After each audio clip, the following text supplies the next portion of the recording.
നമ്മളൊക്കെ ഒളിമ്പിക്സിനെ കുറിച്ച് കേട്ടിട്ടുണ്ടല്ലോ. ലോകത്തിൽ തന്നെ ഏറ്റവും ടാലന്റഡ് ആയിട്ടുള്ള ആളുകൾ വിവിധ ഇനം ഗെയിംസിലും സ്പോർട്സിലൊക്കെ മാറ്റുരച്ച് സ്വന്തം രാജ്യത്തിന് വേണ്ടിയിട്ട് ഗോൾഡ് മെഡലും സിൽവർ മെഡലും ബ്രോൺസ് മെഡലൊക്കെ വിൻ ചെയ്തുകൊണ്ടിരുന്ന വളരെ പ്രസ്റ്റീജിയസ് ആയിട്ടുള്ള അതേപോലെ വളരെ എക്സൈറ്റിംഗ് ആയിട്ടുള്ള ഇവൻറ്റുകളാണ് ഈ ഒളിമ്പിക്സ് എന്ന് പറയുന്നത്. ഇതേപോലത്തെ സിമിലർ ഈവൻറ്റ്സ് അക്കാഡമിക്സിലൂടെ ഉണ്ടായിരുന്നെങ്കിലോ, അങ്ങനത്തെ ഇവൻറ്റുകളാണ് ഒളിമ്പ്യാഡുകൾ. ഈ ഒളിമ്പ്യാഡുകൾ ഇതേപോലെ തന്നെ ലോകത്തിൻ്റെ പല ഭാഗങ്ങളിൽ എല്ലാ വർഷവും വിവിധ സബ്ജക്റ്റുകളിൽ നടക്കാറുണ്ട്. പ്രത്യേകിച്ച് മാത്തമാറ്റിക്സ്, ഫിസിക്സ്, കെമിസ്ട്രി, ബയോളജി അങ്ങനെയുള്ള സബ്ജക്റ്റുകളിലൊക്കെ എല്ലാ വർഷവും ഇൻ്റർനാഷണൽ ഒളിമ്പ്യാഡുകൾ നടക്കുന്നുണ്ട്. ഇതിൽ ഏറ്റവും പോപ്പുലർ ആയിട്ടുള്ള ഒളിമ്പ്യാഡാണ് ഇൻ്റർനാഷണൽ മാത്തമാറ്റിക്കൽ ഒളിമ്പ്യാഡ്, IMO എന്നറിയപ്പെടുന്നത്. അപ്പോൾ IMOയിലേക്ക് എല്ലാ വർഷവും ഇന്ത്യ ഒരു 6 പേരുള്ള ടീമിനെ അയക്കാറുണ്ട്. അപ്പോൾ ആ ടീമിനെ വളരെയധികം നല്ല ഒരു കോമ്പറ്റീറ്റീവ് പ്രോസസ്സിൽ കൂടെയൊക്കെ കടത്തി വിട്ടിട്ടാണ് ഇന്ത്യ ഈ ടീമിനെ സെലക്ട് ചെയ്യുകയും എല്ലാ വർഷവും ഇന്ത്യക്ക് ഈ ഒളിമ്പ്യാഡിൽ വളരെയധികം മെഡൽസും കാര്യങ്ങളും ഒക്കെ കിട്ടാറുണ്ട്. അപ്പോൾ ഇതിൻ്റെ പ്രോസസ്സ് എങ്ങനെയാണെന്ന് വെച്ചാൽ, ആദ്യം ഒരു IOQM ഒരു ക്വാളിഫയിങ് എക്സാം ഉണ്ട്, അതിനുശേഷം ഒരു റീജിയണൽ മാത്തമാറ്റിക്കൽ ഒളിമ്പ്യാഡ് ഉണ്ട്, അതിനുശേഷം INMO ഉണ്ട്, അതിനുശേഷം മാത്സ് ഒളിമ്പ്യാഡ് ട്രെയിനിങ് ക്യാമ്പ് ഉണ്ട്. ഇതെല്ലാം കഴിഞ്ഞിട്ടാണ് അവസാനം IMO ടീമിലേക്ക് ഇന്ത്യ നമ്മുടെ ആളുകളെ സെലക്ട് ചെയ്യുന്നത്. അപ്പോൾ ഈ IMO സെലക്ട് ആയി അല്ലെങ്കിൽ IMO വഴി ഇന്ത്യനെ പാർട്ടിസിപ്പേറ്റ് ചെയ്യുക എന്ന് പറയുന്നത് വളരെ അഭിമാനകരമായിട്ടുള്ള ഒരു കാര്യമാണ്. അതോടൊപ്പം തന്നെ ഒരുപാട് ബെനിഫിറ്റ്സ് അതുണ്ട്.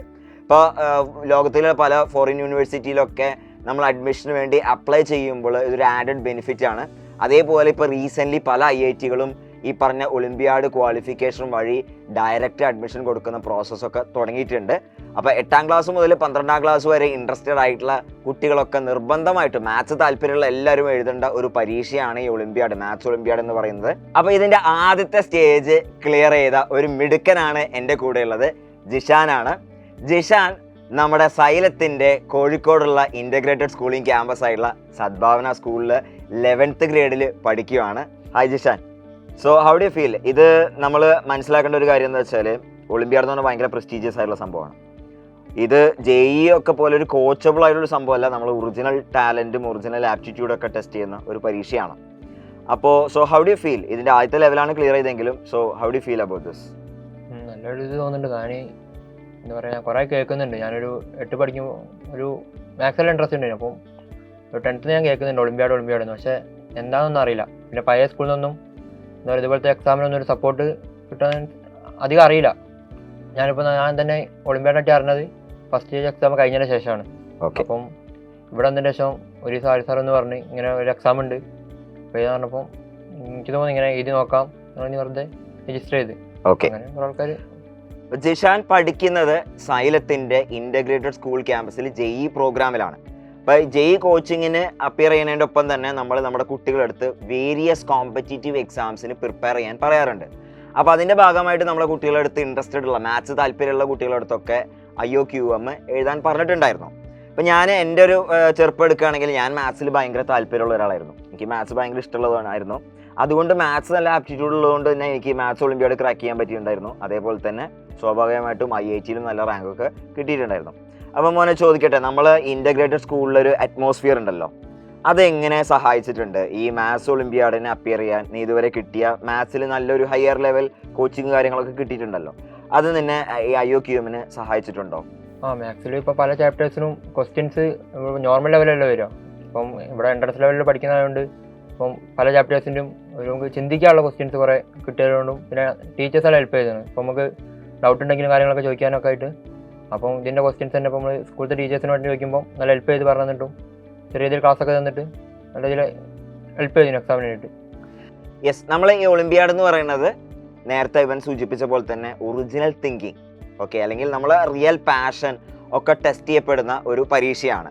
അപ്പോൾ നമ്മൾ സ്വാഭാവികമായിട്ടും JEEക്ക് വേണ്ടിയിട്ടുള്ള ഒരു പ്രിപ്പറേഷൻ ചെയ്യുന്ന ഒരാളെ സംബന്ധിച്ചിടത്തോളം ഈ ഒളിമ്പ്യാഡിൻ്റെ പ്രിപ്പറേഷനും അത് വളരെ എളുപ്പമായിട്ട് മുന്നോട്ട് കൊണ്ടുപോകാൻ പറ്റുന്ന ഒരു സംഭവം തന്നെയാണ്.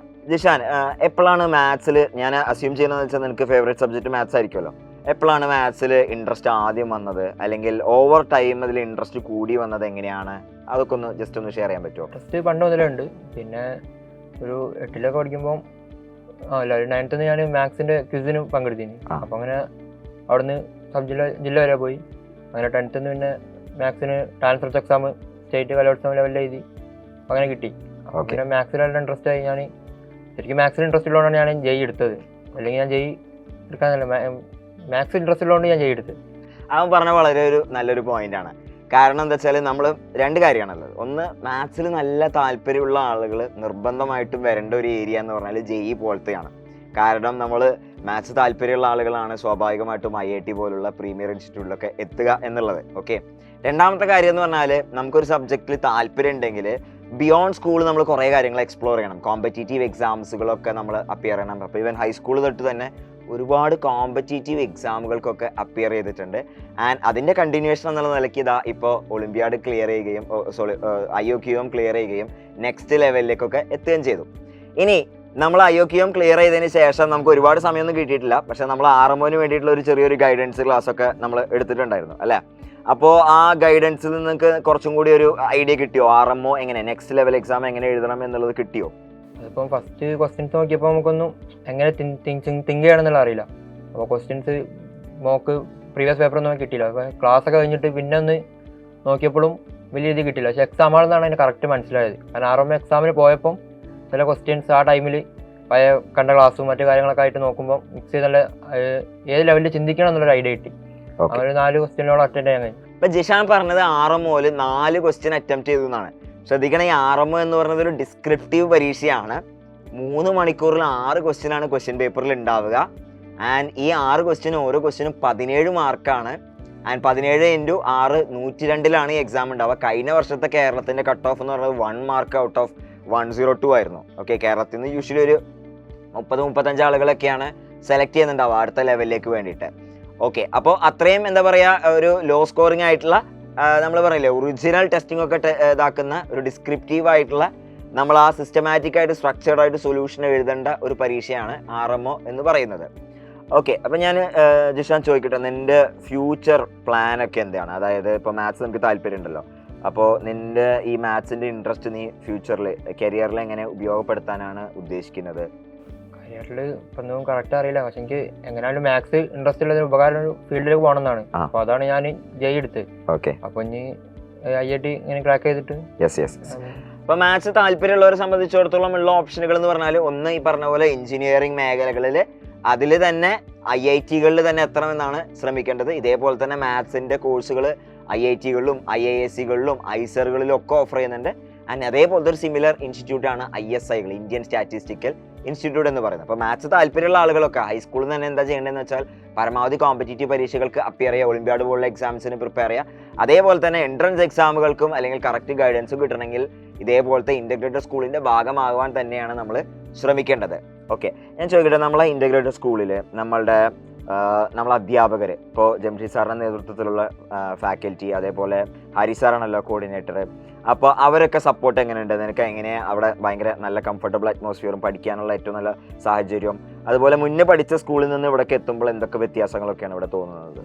ഇവിടെ ടീച്ചേഴ്സ് ഒന്ന് നല്ല ഫ്രണ്ട്ലി ആണ്. നമുക്ക് ഫ്രീ ആയിട്ട് ഇപ്പോൾ ഡൗട്ട് ആണെങ്കിൽ കാര്യങ്ങളൊക്കെ ഫ്രീ ആയിട്ട് ചോദിക്കാം. പിന്നെ ഹോസ്റ്റലിലാണെങ്കിലും മെൻറ്റേഴ്സും കാര്യങ്ങളൊക്കെ ഹെൽപ്പ് ചെയ്യും. അപ്പോൾ ഞങ്ങളെ മെൻറ്ററൊക്കെ നല്ല ഹെൽപ്പ് ചെയ്തിട്ടുണ്ട് ഇതിന് വേണ്ടിയിട്ട്.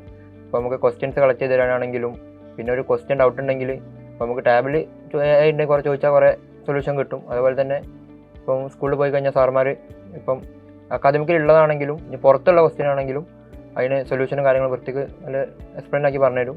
ഓക്കെ. ആൻഡ് ജിഷാൻ എങ്ങനെയാണ് സൈലത്തിൻ്റെ ഇൻ്റഗ്രേറ്റഡ് സ്കൂളിങ്ങിൽ എത്തിയതും കൂടി ഞാനൊന്ന് പറയട്ടെ.